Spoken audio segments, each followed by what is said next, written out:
Hi, babe. What up, baby? I'm so happy you're here. We are Thank here, you. and we are doing it.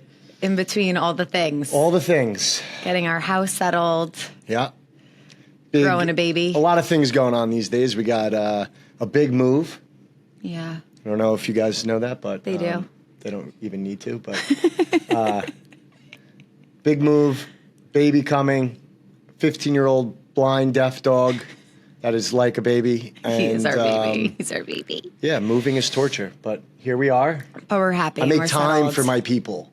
I know there's a lot of people out there that love me. Okay. I'm here for you. Enough of the jokes. Okay. We're here because I wanted Vinny to come on the podcast. First of all, it's his birthday tomorrow. Tomorrow is my So I birthday. thought this would be so fun I'm to going to have be 21. an episode. 21. Good for me. It's his birthday. We love Virgo season. And in Virgo fashion, I actually planned out this podcast with like actual questions. So it's going to be very organized because I have the Virgo present and it needed to be. Okay. Usually I don't flow like that, but I think this is going to be really good. We wanted to talk about our journey. You know, I shared my journey, but I thought like it's not just my journey and it's not just my story to tell. And I wanted Vinny's perspective here. And I know a lot of people go through what we've gone through and, you know, every journey looks different, but it's a partnership and it's not something I went through alone. And I feel like I couldn't have done it without him. So I wanted to just hear from your perspective about our journey to conception. And then at the end, we're going to reveal the gender. Are you ready to do that though? This goes live Wednesday. How do you feel about that? It's got to happen. I'm excited, yeah. Okay. We're ready to do it. Let's just dump it on him. I want you to take us back to when we first decided to start trying for a family. First of all, it flew. Literally 2 years ago, because next week is when we found out we were pregnant the first time. Nuts. Labor Day. How did it take 2 years? I know. It's crazy. But yeah, here we are. We kind of just ripped the Band-Aid off. I would say that I was pretty nervous to start trying just because we're pretty busy people. But the flip side is we come from very loving families that were super excited for us to start trying to have a baby because, I mean, we're just not young anymore. Mother time is, it waits for no one. So I guess we decided to start trying, and I was pretty nervous. I mean, I'm still nervous, but we kind of just said, all right, let's just start trying. First time out the gate, success. We're like, ha! That was easy. That was easy. I mean, come on, all these people talking about, what are they so worried about? You just do the thing and it, boom. First time. I remember it like it was yesterday. We were so excited. Looking back on it, it's pretty heartbreaking, but we were so excited because A, it happened so quickly. We're both older. We just thought it was that easy. I think we thought it would take a lot of time, and then like, oh my gosh, it happened so easily. Exactly. And we did it. And, you know, we went from there. Yeah. And obviously, if you listen to the other episodes, you know that wasn't a success. That was 2 years ago. Yeah, but I mean, we could go into a little bit of detail that like, you know, first couple of weeks, we couldn't believe it. We were so hyped. We're in Italy. Oh, right. We were in Italy. Yeah. And the whole vacation was like that much better. We set up a whole dinner. We figured out how we were going to tell my family. We were on vacation with my family. We were all there. And it was like magical. We were so excited. That's like the hardest part. You think everything's just easy going after you conceive, but that's just not the reality. Yeah. So I feel like we both were kind of like, in the beginning, we were pretty much like, let's just try to have a baby, but we were both nervous. We weren't like dying for a baby at the time. We're like, let's just like do this, see what happens. And it resulted in eventually like 2 losses that we went through. I believe that on that path, that's when we became very certain that it was what we wanted and it was worth fighting for. Where in the beginning, we were kind of like, let's just see what happens. If it's meant to be, it's meant to be. Like maybe we should have a kid. Maybe we shouldn't have a kid. And then like after it was a challenge to us, I know I got very clear. And after I experienced being pregnant, I knew I wanted to be pregnant and have a baby. When do you feel like you were finally like, I want to start a family, like consciously? Even when we first started trying, I was like still hesitant, you know? I was like, all right, I guess, here we go. we're both very active people, very involved in work and business and friends and all the things, family. But I would say the moment was after we experienced that first loss, which happened in kind of a weird way, the way it went down at like the doctor's office, like I was shook. I was like, what do you mean? Like, no, like that can't be it. Like, and then at that moment, we're like, we got to try again. But like, it's not that easy. You can't just lose a child and then just start again. It's like there's a waiting period. Your body has to come back too.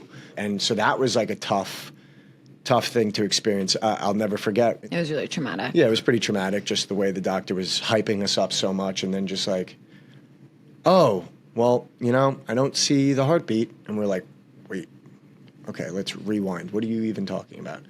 And you just pray that she's wrong, like dripping sweat, like we went for a second opinion after. We had to. We went for another doctor's appointment because we like didn't believe it. I forgot. I didn't about believe that. her. Yeah.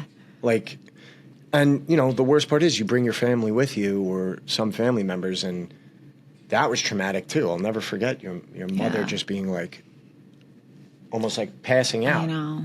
Leaving the doctor's office, like I had plans that day to go do something right after this information was given to us, and I was so like confused, and I just went and did those things and like just tried to kind of take my mind off of it. Looking back, it wasn't the smartest move.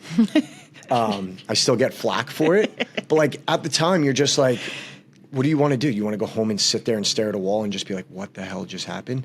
But again, it was very traumatic. You don't really know what to do. What are you supposed to do after a doctor gives you that news? It's not like, okay, let's go home and try again. It's like, all the things that have to be done after you lose, a child, and then you got to try and start again. And that was the moment I knew, like, I mean, we're not going down like that. Mm-hmm. I think I'm glad that you brought up like your plans and the things that you have to do. You're always on the go. And I think that this whole process has helped you to slow down and really sit with what is and start to see like what's most important. And I feel like personally, I've seen such a shift in our relationship. And I think that all of the challenge that we've experienced has really strengthened us through the challenge. And I think that always happens. Like in your life, you challenge yourself all the time, physically, mentally, so that you could become a stronger version of you. And I think that this whole process did that for us and has really strengthened us. And I feel like things have changed. How have you seen our relationship shift or change or strengthen from the experience? Well, it's just your priorities change. It's all kind of fantasy and you're just kind of talking about trying to conceive, and then when it's real, especially after the first loss, you're like, all right, we gotta figure out what's going on, and we gotta double down. Yeah. We have to do all the things. We have to go to the doctors, check out what's going on, and like that kind of just brings you closer. Like all the outside noise of hockey and volleyball and all the things that I do kind of just take a little bit of a back seat because we set a goal, and now we need to achieve the goal. And it's going to take a lot more than just waking up and going through the motions. So that was the beginning of our like journey of kind of becoming closer and really understanding each other, and how I had to figure out what your needs were. I still needed my time to do things, but like you kind of find a bit more balance than just being on the go all the time. Mm-hmm. Yeah, I think that's true. And like processing of emotions and also like coming together. And I think in the beginning, I was so scared to have a kid because, of course, like the life I live and like having two businesses and doing all the things I do and just how I prioritize myself and like how you prioritize yourself. We've always found time for each other. But then it's like, well, we're really going to need to find time not only for each other, but also for a family. I mean, like now I go to the doctors and you're like, I want to be at you want to be at I wanna everyone. be every time. Whereas like if we didn't have this struggle, like I wonder, like I feel like you'd be like, listen, Eric, I have an important meeting. Yeah. Are you good? Like, are you good to go? Like everything's I got fine. this golf thing. Yeah. I'll meet you after for a couple drinks. I don't know. Couple of drinks you don't drink. A couple Diet Cokes. I don't know. We'll celebrate. I just think your perspective is very different now, and so is mine. 100%. And It's it really night and day. molded us. Yeah. I feel like men are sometimes expected to like be the strong one, or it's hard for you to like show your emotions. Did you feel pressure to hide your emotions, or did you have like a way of managing them during that time?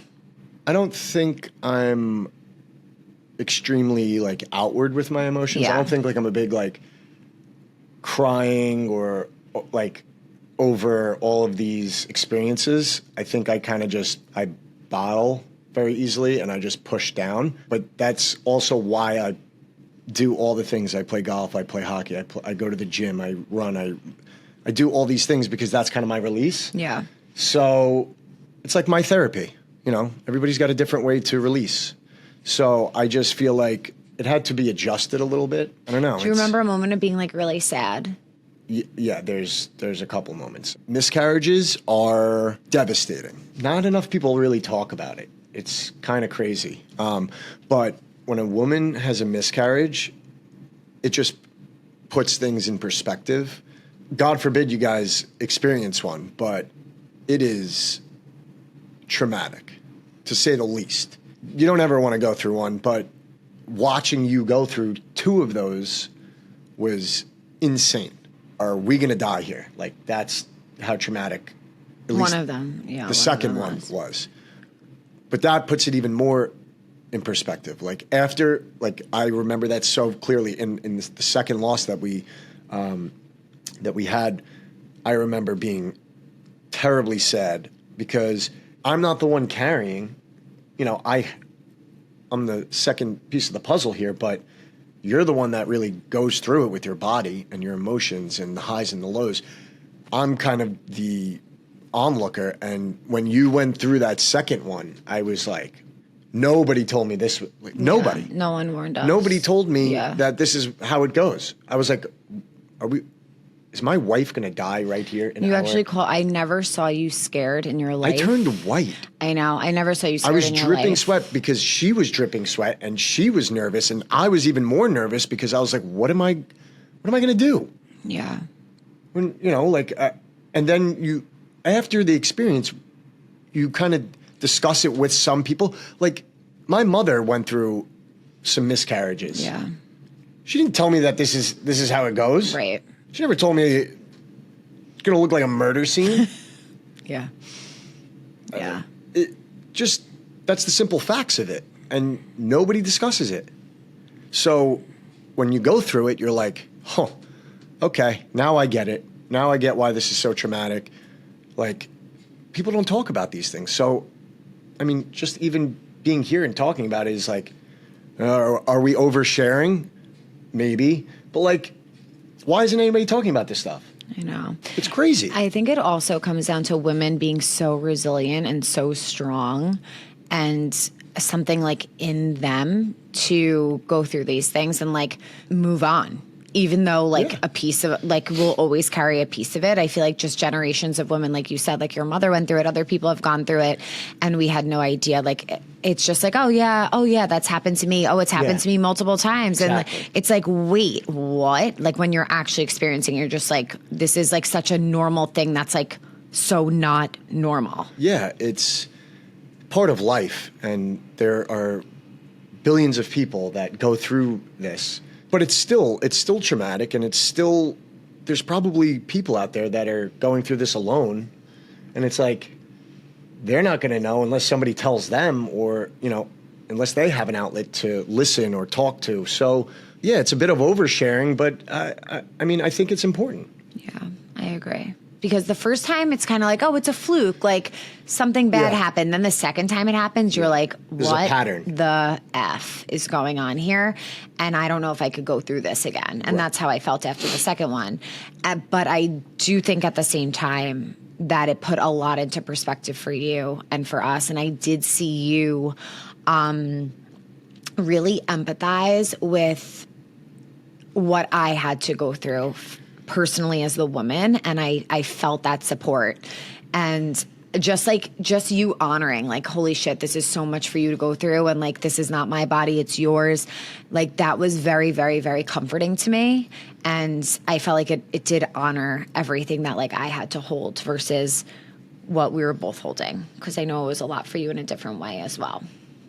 How did you keep hope alive, especially after setbacks? Because we had the 2 losses, and then this is like the kicker for me. We tried for a full year after those 2 losses without getting pregnant again, which was bizarre because the pregnancies, the first 2 came so quickly. And then like I did ask God, like, please don't ever let me get pregnant again unless this baby is here to stay. Like, that's what I'm praying for. Like, let the next time definitely be the best faith. time. So, but at the same time, it was very weird and discouraging month after month. Like, you know how it was when I was about to get my period. Last summer, I was like not okay before my period. And how did it feel for you? Like each month coming and me like monitoring my ovulation and peeing in cups every day and being like, babe, it's go to like, how did you keep up the hope in those moments of like despair? There's so many ways to track your fertility, to seek out doctors, to ask friends, ask family, apps, the internet. Like, it's an endless pit of information these days. So like, again, I didn't have to do these things. You did. I just had to be your support. So watching you wear a tracker and then pee on a stick every morning and night, and is tomorrow going to be the day? Is it not? Is next week? Why did you get your period this time? Why isn't it working? It's just, it's controlled chaos, honestly, because when do you have to have sex? No, in an hour. Okay. Got to come home from work. Like, we've done that a few times. These are the things you got to do when there's a lot of uncertainty. So it's like we're doing all the things that we can possibly do to try and make this happen. But there's always that voice in the back of your head.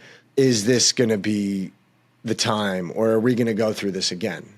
Because there's no limit to how many times a woman could go through this. Also, the other thing is watching all of your friends around you succeed. Oh, first timer. Yeah, worked. No issues. Yeah, for us too. There was no issues. So it's like, all right, well, when's it our time? And then that's the other part. You kind of find your higher power, your faith, or whatever you believe in. You're like, why us? Why not now? Or why now? Like every doctor's appointment, you're like, crossing your fingers, your toes, you're wearing the same clothes to the appointment. You don't change your underwear because it's your lucky underwear. You know what I mean? Like all the things you're just like holding on, grasping at anything to keep getting good news when you go to the doctors or take a test or when you're checking in on how your fertility is going. Yeah. Did you feel like there was this knowing inside of you that one day we would have a baby and that we would Absolutely. have a child? I didn't know how hard it was going to get or how long it was going to take to get there to reach our goal. But I mean, even still, like, knock on wood, that everything just healthy, a healthy baby. That's all you want, like, in life. So yeah, you set a goal. We want to achieve it, but we're not at the finish line yet, so. Yeah. And I started to realize what helped me actually embrace my pregnancy and have fun with it and share so openly was like, you're actually never at the finish line, because even when the baby is here, there's always going to be something to fear if you choose to. And it's true. I just there is no finish line. There's just like that space of having faith and just embracing the present. Otherwise, fear. Yeah, it takes you over. Takes over everything. Like there's a part of me that never wanted to announce. You've been telling me to announce since like July 4th. That's a whole nother thing. Right? Yeah. And she's like, or one maybe more week, June. one more week. And it's like, I mean, I don't care. Like I was almost able to like never and then be that person that's like, hey guys, look what we've been cooking for the past 9 months. Here's the baby.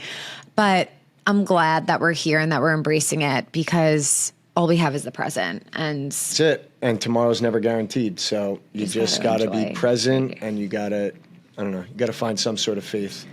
Yeah. That's what helped me. Did your perspective on fatherhood shift through this journey? Long Beach is a pretty tight community, right? Tight knit. And I see a lot of my friends now at this age. They are becoming fathers. And you're like, well, secretly, you're like, well, if that guy can do it, I can definitely do it, you know? The competitive nature. I mean, but that's kind of like how it is. Like, you don't know. I don't know how to be a father yet. So you're just like, you pick up on little things from everybody. You're like, oh man, that guy's absolutely crushing it. Like, I hope to be half the father he is. You know, there's a billion dads out there. So I know I'm going to be able to do it. It's going to be a life change. And we haven't had like a major life change to our like daily life since our dog. Mm-hmm. And our dog is not even a baby. So he's like a baby. He's like a baby. But you know what I'm saying? Like it's going to be a huge shift now. But we're going to do it. Yeah. I'm going to do it. Yeah. I have no other choice, right? Are you excited? I'm equally nervous as excited, and I'll be very frank about that. You know, we know our roles, we do all the things, and we get it done at the end of the day. This is a curveball. And watching our best friends, they just had a child. Shout out to Sonny. He's so cute. It's not easy. That's just the simple fact of the matter. And just got to be ready for it. Yeah. And I keep saying to my friend, I'm like, this is why we waited this long, because we knew how hard it would be. And maybe other mothers don't think it's that hard, but like I felt like I knew how hard it would be. And that's it. Like, you take your time because you know how hard it's about to be and how much your life is about to change. Exactly. Like, not for nothing. We wake up for it on a Sunday morning and it's like, what time you want to go to the beach? Yeah. Got a water bottle? Got your chair? Let's go. Life's about to change. So, listen, we did everything we've wanted to do in life. We're very fortunate. So, I welcome the change. It's just going to be a new chapter of our life, and we're going to have a child. Can't wait. Boy or a girl? We don't know. We'll get there. So there are things about you that I think will make you an amazing father. There's things about me that I think will make a really good mom. But I want to share what I think for you. I think you have such a natural way of connecting with kids, and kids love you so much. They like just want to be near you and hang out with you. I think it's because like your pure spirit, you have like this childlike energy to you, and they feel that. You're going to like keep the shit together. Like even with Bam Bam, I see you're like, oh, did you bring his water? And I'm like, oh no, I forgot about his water. Yeah.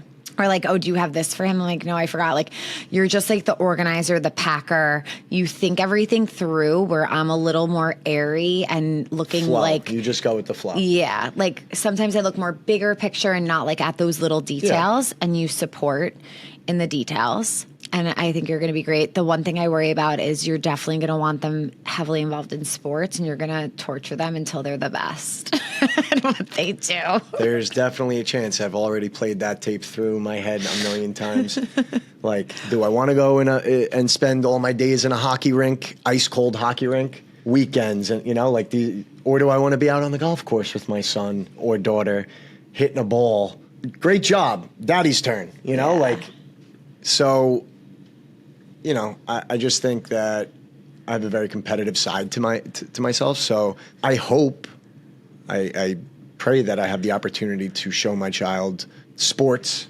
What if your child doesn't want to play sports? Then will that be okay? He or she'll be really good at arts and crafts. Okay. I don't know. So you're cool with whatever it is they want to do. Yeah. I think that's important because that's how I am. Like, I just will want to embrace what they want. I say that now anyway. If it's a girl, you're going to take her to gymnastics. You're going to take her to wherever she wants to go. Wherever she wants to go. Okay. Yeah. All right. What traits do you see in me as a mother? I know one that I'm a little nervous about. It's like how much I love which I know could be overwhelming. Definitely overwhelming to our child dog. What about you? I'd probably have to say that you are going to never want to leave that child's side. Like, you're going to be obsessed, deeply, deeply obsessed. And I mean, as everybody else is obsessed with their kids, but you're never going to want to leave that child's side. And I'm going to have to probably back you off so you're not a helicopter mother. Like, go ahead, kid. You can go out and ride the bikes to the park. Like, she's going to be like, wear your helmet, pack of water. Wear the air tag. Where's your Apple air tag and wear your high vis vest, okay? You're gonna love to a fault, though. It's just in me. What was this? Is our last question before we reveal. So, what was the happiest moment so far, like in the successful pregnancy? What was a moment that just like stood out to you so much? Don't make me cry. I'm literally about to cry just asking you that question. What was the best moment? You can name 3 if you need to. 3, okay. This is our 3rd pregnancy. For our 3rd pregnancy, we did a lot of doctor's visits, like a lot. We have to just step back for a second because it's not always the women who are the reason why pregnancies aren't happening. Like after like the first loss, actually, I should say, because you don't know, in my head, I was like, it's gotta be me. Like I just felt that it was me, even through the 2nd and then the 3rd. Like I just always felt that I needed to dig a little deeper into why we're not getting pregnant. Because I thought it was me. And I felt the same way about me, though, because it felt so personal. And I think that's what we shared. Like you did feel like something could have been like better within you or shifting within you. And when it's the woman, like I remember telling your family and stuff that when we had losses and just feeling like it was like my fault almost. But I think by you being open-minded to be like, oh, it might not just because it's the woman carrying, like it could be her, but it could also be something with me. And I think that like helped us to share it more. And I just out the gate, not that I was like, oh, I'm going to take the blame. It's definitely, I just felt I needed to do some deeper digging on myself and sperm quality and sperm count and all these different variables that go into it. So I started seeing specialists just to make sure that we covered all the bases. We want to cover and then everything. That reveals like, oh, hey, you're lacking here. You're lacking here. Let's bump this number up. Let's bump this number up. Like, let's get you to a whole 100% rather than 50, 60, 70%. So like, we're both taking all the supplements. Yeah. But those are the things you got to do. If you want a healthy child, you do everything for yourself. Like I don't drink, I don't do drugs. So I think that's a huge leg up that I have off the bat. Yeah, I just wanted to say like men aren't off the hook. Like you got to eat healthy, you got to exercise, you got to go to the doctor, you got to, take your supplements, do all the things. So it's not only on the woman.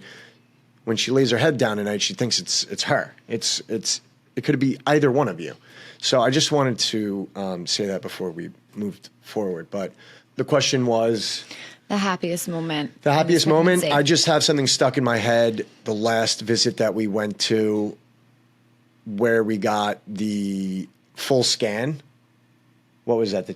How many weeks? Oh, the 20-week scan. Yeah, the 20-week scan. Like maybe I outwardly wasn't the most like thrilled at that moment, but that was seeing on a big screen like, oh yeah, that's the toes, that's the nose, that's the head. Like, yep, fully developing the spine. Like I'm sitting there, everything crossed, and I'm like, just please, 10 toes, 10 fingers, 2 arms, a nose, 2 eyes. Like that is like a gut-wrenching moment. You're like, just please be healthy, please be healthy, please be healthy.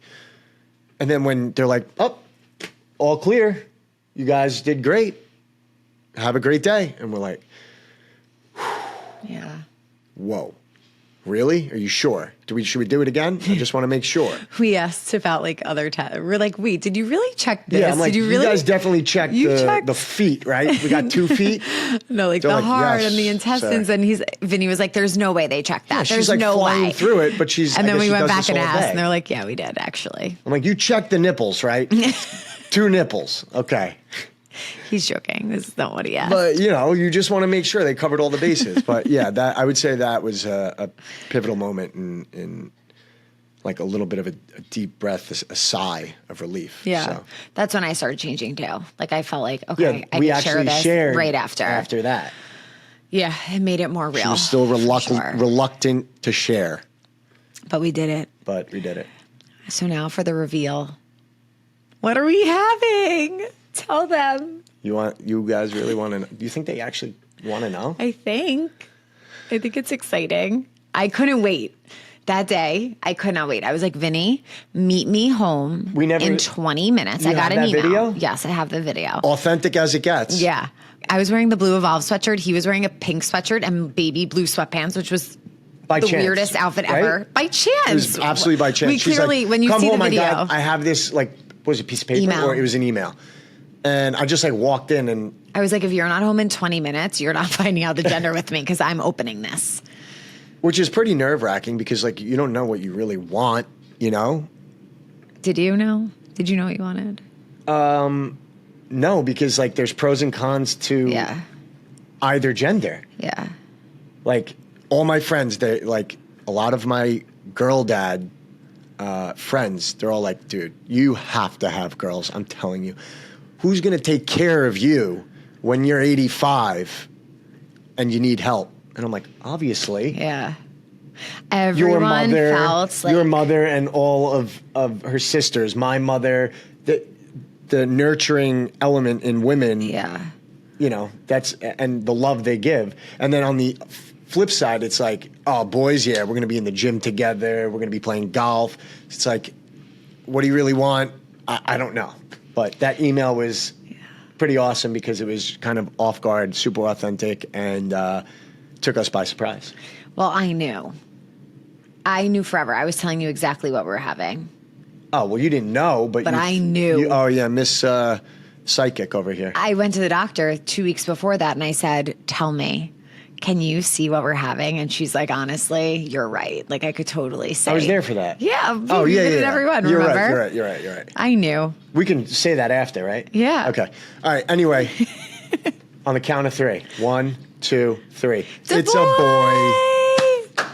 It's a boy. Let's go. And we already have the name, but we're not sharing that. Yeah. You'll never know his name, actually. We're never sharing that. Never? Never. To be not named. So I'm very excited. Very It's a excited to boy. have a I boy. mean, I think I'm excited. I would be excited no matter what it is. I'm sure you would be too. But I was extra excited because I just like knew in my soul, I'm like, I just know it's a boy. We tried to come up with girl names. We could not come up with one girl name. We have some. No, we have a great list, but girl there was like, names. if we had to choose one, it was very hard for us to. And the boy, we're like, We knew. this is his Yeah, name. we Like knew. that is it. And that's it. Like we call him by it every day.